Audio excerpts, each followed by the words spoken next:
আরে পিয়ারে কাদে হিয়ারে। গীতিময় স্টুডিও।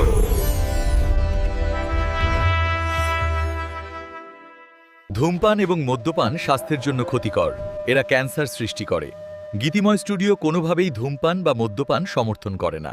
এই যাত্রাপালার চিত্রনাট্যের সমস্ত চরিত্র কাল্পনিক। এর ঘটনা বা চরিত্রের সঙ্গে জীবিত বা মৃত ব্যক্তির কোনো রকম মিল নেই। পিয়ারে পিয়ারে কাদে হিয়ারে। ভালোবাসা কেন এত অসহায়, বুকে প্রেম বলে আশা নিভে যায়। ভালোবাসা কেন এত অসহায়, বুকে প্রেম বলে আশা নিভে যায়। এই পথে আজও আছি একই সাথে, কাল যদি মাঝ পথে ছেড়ে যেতে হয়। পিয়ারে পিয়ারে পিয়ারে কাঁদে মন কাঁদে পিয়ারে পিয়ারে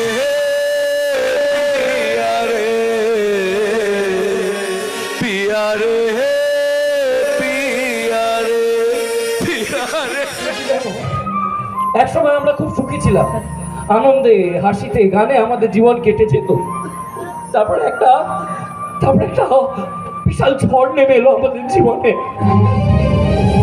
আমার বাবা খুন হলো, আমাদের সব হাসি মুছে গেল। আমি আজও বুঝতে পারি না আমার বাবাকে কে খুন করেছে, তবে এটাও ঠিক আমি খুঁজে বার করবই কে আমার বাবাকে খুন করেছে।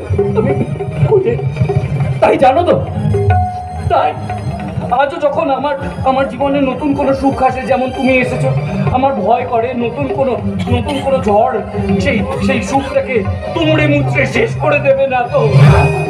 কোনো অশুভ কথা বলো না, আমরা নতুন জীবনে পা রাখতে চলেছি। শুভ চিন্তা করো, শুভ ভাবো। দেখো, এমিলি আর পলাশকে কেউ কোনোদিনও আলাদা করতে পারবে না। আমাদের জীবনে কোনো অশুভ ঝড় আসতেই পারে না। তুমি শুধু তোমার মনের মতন করে আমাকে একটু তৈরি করে দিও। ঠিক বলেছো, একদম ঠিক বলেছো। হ্যাঁ হ্যাঁ হ্যাঁ, আমরা তো এখানে একে অপরকে জানতে বুঝতেই এসেছি। তাই আমি তোমাকে একটা সত্যি কথা বলি এমিলি, আমার জীবনে আর যা কিছু হয়ে যাক, আমার মাকে কোনো কষ্ট দিও না। ওই মহিলাটা বড্ড কষ্ট সহ্য করেছে, আর নতুন কোনো ঝড় ওই মহিলাটা সহ্য করতে পারবে না। শেষ হয়ে যাবে গো, শেষ হয়ে যাবে। তুমি নিশ্চিন্তে থাকো, আমি তোমায় কথা দিচ্ছি, তোমার আর মায়ের সংসারে আমি বাংলার বধূ হয়ে তোমাদের দুজনকে একটা সুন্দর সংসারে বেঁধে রাখবো। নিশ্চিত হলাম, যাক। তবে একটা সত্যি কথা বলবো। বলো, সেই কথাই তো আমি শুনতে এসেছি। আমার না তোমাকে প্রথম থেকেই ভালো লেগেছিল, আজকে সেখান থেকে ভালোবাসার জন্ম হলো। সত্যি সত্যি সত্যি সত্যি তিন সত্যি। এই, পাহাড়ে গিয়ে না আমি একদম হোটেলের রুমে থাকবো না। আমি না পাহাড়ের উপরে উঠবো আর মেঘ আর কুয়াশার খেলা দেখবো। কি মনে থাকবে? তোমায় নিয়ে যাবে তো? একদম মনে থাকবে ম্যাডাম, কিন্তু আমারও একটা কথা আছে। তুমি তোমার দাদাদের ছেড়ে আমার সাথে যাবে, তোমার ভয় করবে না? কেন ভয়? বুঝতে পারছো না তো? তুমি তোমার দাদাদের এত আদরের বোন, তুমি তাদের ছেড়ে আমার বাড়িতে সংসার করতে যাবে, তোমার ভয় করবে না? বাইরে কিসের ভয়? যার সাথে সারাটা জীবন কাটাবো তাকে আবার ভয় কিসে? দাদাদের কথা ভেবে। জানো পলাশ, ছোটবেলা ওই দুই দাদাই আমাকে মানুষ করেছে, বড় করেছে। বাবা মা মারা যাওয়ার পর তারা আমাদেরকে কলেজেও পড়িয়েছে, কিন্তু আজও না আমি ওই দুই দাদাকে ঠিক মতন বুঝেই উঠতে পারি না। কেন এই কথাটা বলছো? জানি না, বাড়িতে সারাক্ষণ লোকজন আসে, নানা রকম প্ল্যান করে, কত রকম টাকা পয়সা লেনদেন করে। আমি যে ঘরে একটা ছোট বোন পড়ে আছি, সেদিকে ওদের কোনো খেয়ালই থাকে না। ও, এই ব্যাপার, সেটা আমি বুঝতে পেরেছি।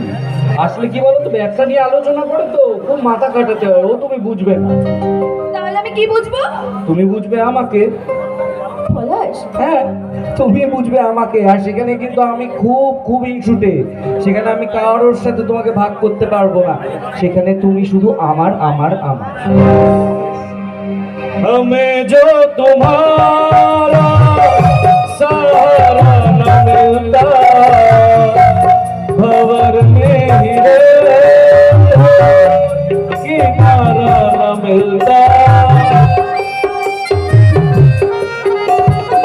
हमें जो तुम्हारा सहारा न मिलता, भंवर में हीरे मिलता, दिखाई न देती अंधेरों की ज्योति, अगर तुम न होते, अगर तुम न होते।